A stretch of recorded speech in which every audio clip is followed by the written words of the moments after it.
தமிழக அரசியல் களத்தில் தாவேக தலைவர் விஜயின் நகர்வுகள் உன்னிப்பாக கவனிக்கப்பட்டு வருகிறது. அந்த வகையில் கடந்த வாரம் திருச்சி, அரியலூரில் மக்கள் சந்திப்பை நடத்திய விஜய் இந்த வாரம் நாகை மற்றும் திருவாரூரில் சுற்றுப்பயணம் மேற்கொள்கிறார். நாகையில் விஜயின் பயணத்திட்ட ஏற்பாடுகளை களத்தில் உள்ள செய்தியாளர் பிரசன்னாவிடம் கேட்டு பெறலாம். வணக்கம் பிரசன்னா, சரியாக எத்தனை மணிக்கு நாகை வந்தடைகிறார் விஜய்? கூடுதல் விவரம்.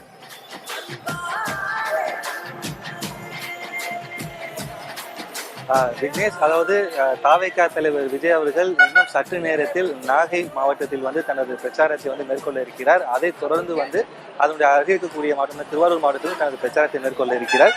தாவேகா தலைவர் மற்றும் நடிகர் விஜய் இன்று நாகை மற்றும் திருவாரூர் அந்த தேர்தல் பிரச்சாரத்தில் தற்போது இன்னும் சற்று நேரத்தில் பிரச்சாரம் மேற்கொள்ள இருக்கிறார். முன்னதாக நாகை புத்தூர் ரவுண்டானா பகுதியில் பிரச்சாரம் நடத்த திட்டமிட்டிருந்த நிலையில் அந்த பகுதி மாநில எல்லை அருகே இருப்பதனால் போக்குவரத்துக்கு இடையூறு ஏற்படும் என காவல்துறையினர் அனுமதி மறுத்திருந்தது. இதையடுத்து அப்பகுதிக்கு மாற்றாக நாகை அண்ணா சிலை அருகே பிரச்சாரத்திற்கு அனுமதி வழங்கப்பட்டுள்ளது. இதன்படி காலை 11 மணிக்கு நாகை அண்ணா சிலை சந்திப்பிலும் பிற்பகல் 3 மணிக்கு திருவாரூர் நகராட்சி அலுவலகம் அருகே விஜய் உரையாற்ற இருக்கிறார். விஜயின் சுற்றுப்பயணங்களுக்கு காவல்துறையினர் கிட்டத்தட்ட 20 நிபந்தனைகளை விதித்துள்ளது. அதன்படி விஜய் பயணிக்கும் பிரச்சார வாகனத்தை யாரும் பின்தொடரக்கூடாது. அவரது வாகனத்தின் முன்போ பின்போ இருசக்கர வாகனங்கள், கார்கள் நடந்து கூட செல்வதற்கு கூட அனுமதிக்க மாட்டார்கள் என்ற விஷயத்தில் காவல்துறையினர் கராராக இருக்கிறார்கள். மேலும் நிகழ்ச்சியின் போது அரசுக்கு, தனியார் சொத்துக்களுக்கு சேதம் விளைவிக்க கூடாது என்றும், கர்ப்பிணிகள், முதியோர்கள், குழந்தைகள், மாற்றுத்திறனாளிகள் கூட்ட நெரிசலில் சிக்கிக் கொள்ள வேண்டாம், அவர் போதுமான தவிர்க்க வேண்டும் என்கின்ற ஒரு அறிவுறுத்தலையும் தற்போது சொல்லியிருக்கிறார்கள். குறிப்பாக பட்டாசு வெடிப்பதை போலீசார் முற்றிலும் தடை விதித்திருக்கிறார்கள். இதனிடையே திருச்சி பிரச்சாரத்தின் போது விமான நிலையத்தில் இருந்து மரக்கடை செல்லும் சாலை முழுவதும் தொண்டர்கள் குவிந்ததால் 15 நிமிடத்தில் செல்ல வேண்டிய பகுதிக்கு 4 மணி நேரத்துக்கு மேலானது. தற்போது நாகையிலும் தொண்டர்கள் குவிந்து வருவதனால் சாலை மார்க்கமாக செல்லும் விஜய் குறிப்பிட்ட நேரத்தில் பிரச்சாரத்தை மேற்கொள்வாரா என்கின்ற கேள்வி தற்போது எழுந்திருக்கிறது.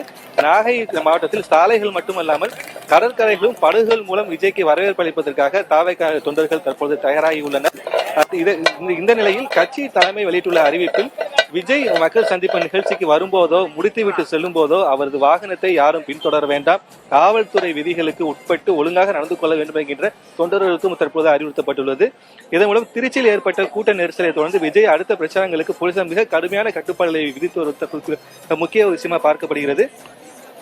இந்த நிலையில் தற்பொழுது இன்னும் சற்று நேரத்தில் நாகை இந்த வாஞ்சூர் பகுதியில் இருக்கக்கூடியதா விஜய் முதலாக தற்போது வரவேற்க தொண்டர்கள் இங்கே ஆயத்தமாக பணி தற்போது ஈடுபட்டு இருக்கிறார்கள். இதற்கு முன்னதாக சென்னையில் இருந்து விமானம் மூலமாக திருச்சி வந்தடைந்த தற்போது திருச்சியிலிருந்து சாலை மார்க்கமாக தஞ்சாவூர், கும்பகோணம், திருநள்ளார் வழியாக காரைக்கால் அங்கிருந்து தற்போது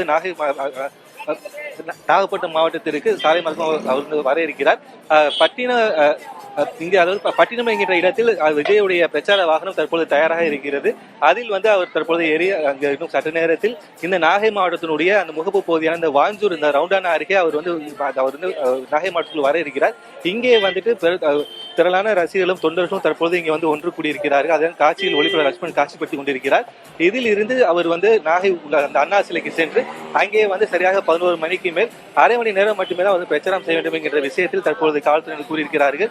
இந்த நிலையில் அந்த பிரச்சாரம் செய்யக்கூடிய இடத்திற்கும் பல்வேறு கட்டுப்பாடுகளை காவல்துறையினர் தற்போது விதித்திருக்கிறார். அது குறிப்பாக ட்ரோன் கேமராக்கள் பறப்பதற்கு மாவட்ட நிர்வாகத்தின் அனுமதி வேண்டும் என்கின்ற விஷயத்தில் தற்பொழுது காவல்துறையினர் சொல்லியிருக்கிறார்கள்.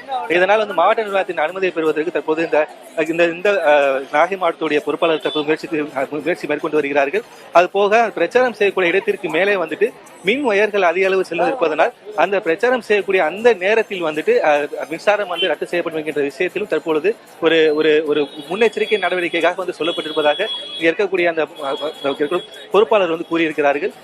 இந்த நிலையில் அதையும் தற்போது நாங்கள் சமாளித்து தான் நாங்கள் இந்த பிரச்சாரத்தை நாங்கள் மேற்கொள்ள இருக்கிறோம் என்கிற விஷயத்தில் தற்போது இருக்கக்கூடிய கட்சி நிர்வாகிகள் பேட்டியாக சொல்லியிருக்கிறாங்க. இன்னும் சில மணி நேரங்களில் காரைக்காலுக்கு அங்கிருந்து சாலை மார்க்கமாக நாகைப்பட்டினத்துக்கு இன்னும் வர இருக்கிறார்கள். நிச்சயமா பிரசன்னா, விஜயின் நாகை சுற்றுப்பயணம் தொடர்பான கூடுதல் விவரங்களை களத்திலிருந்து வழங்கியமைக்காக நன்றி.